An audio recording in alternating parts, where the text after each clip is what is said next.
Now, the strike by junior doctors in Zimbabwe is set to continue. Negotiations between the medics and government collapsed on Thursday. We've got eNCA Zimbabwe Correspondent Pindai Dube, who joins us via Skype. Pindai, I know that it's been a much contested time, especially when it comes to the junior doctors demanding the government pay their salaries in foreign currency, but also what they want is better working conditions. So let's just take us about, touch base in terms of what's going on there. Yes, thank you, Faith. What's going on really is that the doctors are still on strike. And yesterday, they actually held demonstrations at Parirenyatwa Hospital in Harare, which is also one of the biggest hospitals in Zimbabwe, and Mpilo Hospital in the second city of Bulawayo, saying that the government is failing to meet their demands. A day before yesterday, the Minister of Health, Obadiah Moyo, told the state-owned Herald newspaper that he has done all he can to meet the doctors' demands. He said he's going to make sure that doctors won't be queuing for fuel, and will have a special treatment that they will get. There will be an allocation for them, and also that the medicine which the doctors were demanding that they don't have enough medicine in the hospitals will be provided. But the doctors said the government is not meeting their demands. They are just lying to them. So on one side, we've got the government saying that they will be meeting them halfway and that certain demands will be met. On the other side of it, doctors do not necessarily have faith in the government, so to say. So is that the reason why perhaps negotiations have thus collapsed? And if so, what's the next move then?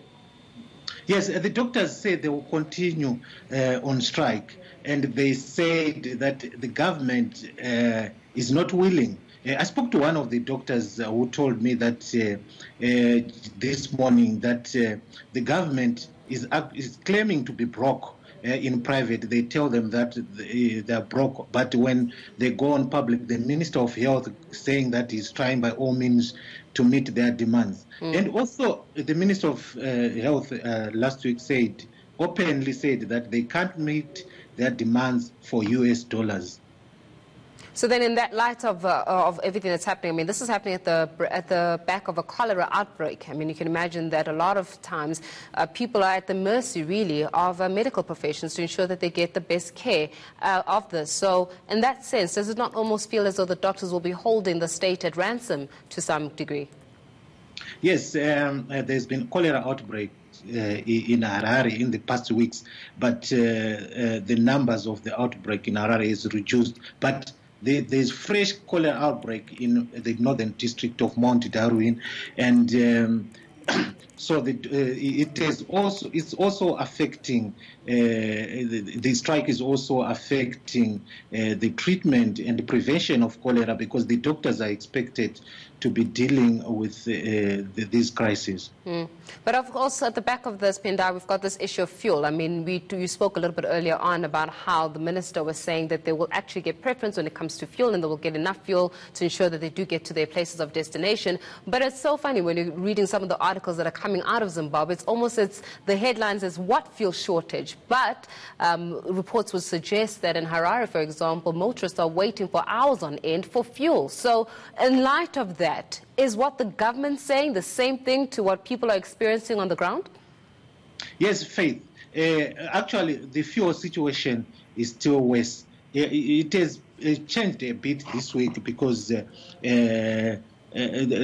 than last week it was worse, but I can tell you this week it has been changed, and the government claims it's putting about $20 million to import fuel every week, and they are pouring about 8 million liters, and they are promising that they will make sure that everyone gets fuel by Christmas. But the situation on ground is different. Yeah. There have been claims by government for the past month, of course, that they are making all efforts. But as I told you, that the situation is different. You find fuel queues. Most service stations have actually closed because they don't have fuel. Is it because they don't have fuel, or the fuel is not really going to the right destination? I'm going to say this because you've got the Energy and Power Development Minister was saying that actually Zimbabwe's got enough fuel stocks. So it's either one party is particularly not experiencing the realities of what's happening in Zimbabwe. Is the issue around getting the fuel to the right destination? Is the issue here that there is no fuel, in which case it will make the Energy and Development and Power Development Minister a liar? Right. What is happening, Faith, is that the government on the other side, it's accusing Zimbabweans of panic buying. They are saying they're stocking fuel in preparation for the festive season, Christmas holiday. And they claim that they have enough fuel. But when we go on the ground, there's long queues, winding queues. Although I mentioned that this week is a bit better, but people expect the situation to continue, the fuel queues to be reduced forever. Yeah. And then on the other side of it, I mean, they're saying that even the fuel shortage in itself, particularly in Harare, is as a result of the allocation of foreign currency or the lack thereof. What do you say to that? Yes, as I mentioned, Faith, that the government insists that they have enough, and the situation on the ground is different. So, of course, there are people who are buying fuel in large quantities, but what I can tell you is that there is not enough fuel, not much fuel in Zimbabwe currently.